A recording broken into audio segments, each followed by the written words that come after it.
तो हेलो नमस्कार दोस्तों, कैसे आप सब। दोस्तों आपसे हाथ जोड़ के रिक्वेस्ट है भाई, वीडियो को पूरा देखना, क्योंकि एक वीडियो बनाने में हमारी ढेर सारी मेहनत होती है। और इन एडवांस हैप्पी दिवाली दोस्तों। तो चलिए शुरू करते हैं आज की स्टोरी। बाज और किसान की कहानी। प्राचीन समय में किसी राज्य में एक राजा हुआ करते थे। राजा बहुत यशस्वी, कीर्तिमान और परोपकारी थे। उनके राज्य में हर एक नागरिक बहुत खुश और प्रसन्न थे। एक बार एक सौदागर का काफिला उनके राज्य से गुजर रहा था। रात अधिक होने पर उन्होंने नगर कोतवाल में रात भर रुकने के लिए आज्ञा मांगी।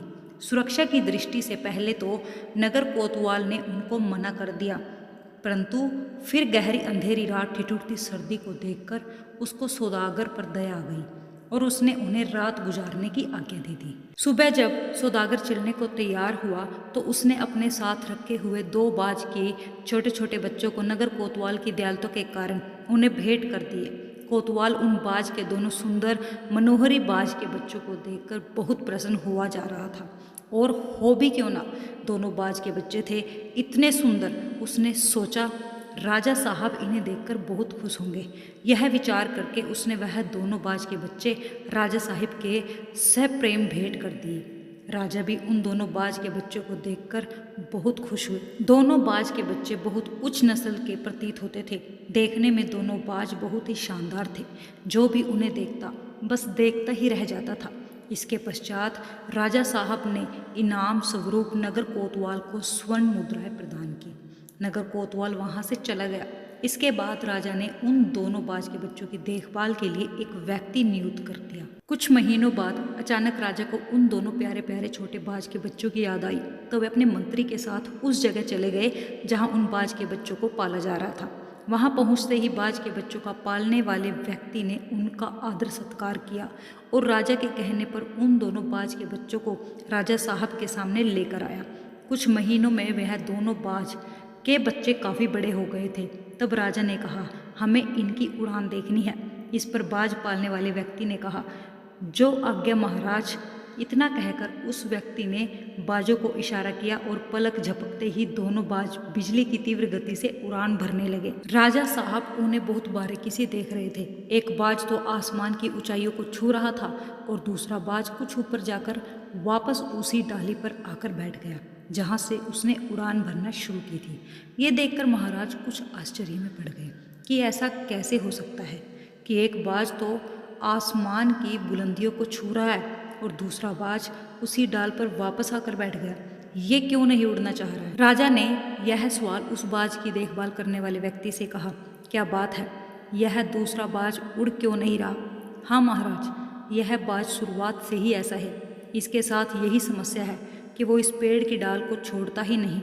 राजा दोनों बाजों को बहुत प्यार करते थे और महाराज चाहते थे कि दूसरा बाज भी पहले बाज की तरह आसमान की ऊंचाइयों को छुए। इसके बाद पूरे नगर में इस बात की बुनियादी करवा दी गई कि जो भी व्यक्ति इस बाज को ऊंचा उड़ाने में कामयाब होगा उसे बहुत सारा इनाम दिया जाएगा। फिर जो दरबार में एक से बढ़कर एक विद्वान आए और अपनी तरफ से पूरी कोशिश की कि बाज को उड़ाने की, परंतु कोई भी सफल नहीं हो पाया। वह बाज थोड़ा सा उड़कर आता और डाल पर आकर बैठ जाता। धीरे धीरे समय बीतता जा रहा था और कुछ सप्ताह बाद जब एक दिन महाराज उधर से गुजर रहे थे, तब अनायास उनकी आंखों ऊपर आसमान की ओर उठ गई और वे आश्चर्य से ऊपर ही देखते रह गए, क्योंकि आकाश में वे दोनों बाज के बच्चे जो अब बड़े हो चुके थे आसमान की ऊंचाइयां भी छू रहे थे, जबकि पहले केवल एक ही बाज ऊपर ऊंचाई तक जाता था और दूसरा थोड़ा ऊपर जाकर वापस डाल पर बैठ जाता था। राजा ने तुरंत अपने सेनापति से उस आदमी का पता लगाने के लिए कहा जिसने उस बाज को उड़ाने का कमाल कर दिखाया था। वह आदमी नगर का एक किसान था। अगले दिन राजदरबार में वह आदमी हाजिर हुआ। महाराज ने उसे इनाम स्वरूप बहुत सारी स्वर्ण मुद्राएं दी और कहा, मैं तुमसे बहुत खुश हूँ। मैं तुमसे वह राज जो जानना चाहता हूँ जिसकी मदद से तुमने यह असंभव कार्य कर दिखाया, क्योंकि तुमसे पहले ना जाने कितने विद्वान ज्ञानी लोग नहीं कर पाए। राजा की आंखों में उत्सुकता की चमक देखकर वह मामूली किसान बोला, महाराज, मैं तो आपके राज्य का एक मामूली सा किसान हूँ। मैं ज़्यादा ज्ञान की बातें नहीं जानता। मैंने तो सिर्फ ये देखा कि यह बाज का बच्चा थोड़ी ऊपर उड़ने के बाद वापस उसी डाल पर आकर बैठ जाता, तो मैंने वह डाल काट दी क्योंकि यह बाज उसी डाल पर बैठने का आदी हो चुका था और जब डाल ही नहीं रहेगी तो वह कहाँ आकर बैठेगा। मजबूरी बस अब वह बाज अपने साथ ही बाज के साथ आसमान में ऊंची उड़ान भरेगा और इसके बाद वह बाज भी अपने साथी बाज की तरह आसमान की बुलंदियों को छूने लगेगा। किसान बोलता जा रहा था कि महाराज, जीवन में सभी मनुष्य ऊंचा उड़ने के लिए ही बने हैं, लेकिन कभी कभी हम जो कर रहे होते हैं ना, हम उसके इतने आदी हो जाते हैं कि अपनी क्षमता, काबिलियत, ऊंचा उड़ने की शक्ति को भूल ही जाते हैं। यदि आप भी वर्षों से किए ऐसे ही कार्य को करने में लगे हैं जो कि आपके सही पोटेंशियल के अनुरूप ना हो, तो एक बार जरूर सोचिए कि कहीं आपको भी उस डाल काटने की ज़रूरत तो नहीं जिस पर आप बैठे हुए हैं। तो दोस्तों, स्टोरी कैसी लगी कमेंट करना, वीडियो को लाइक करना, शेयर करना, साथ साथ चैनल को सब्सक्राइब करना, क्योंकि आपके इस योगदान से हमें बहुत ज़्यादा मोटिवेशन और ढेर सारी खुशी मिलती है आगे वीडियो बनाने के लिए। Thank you.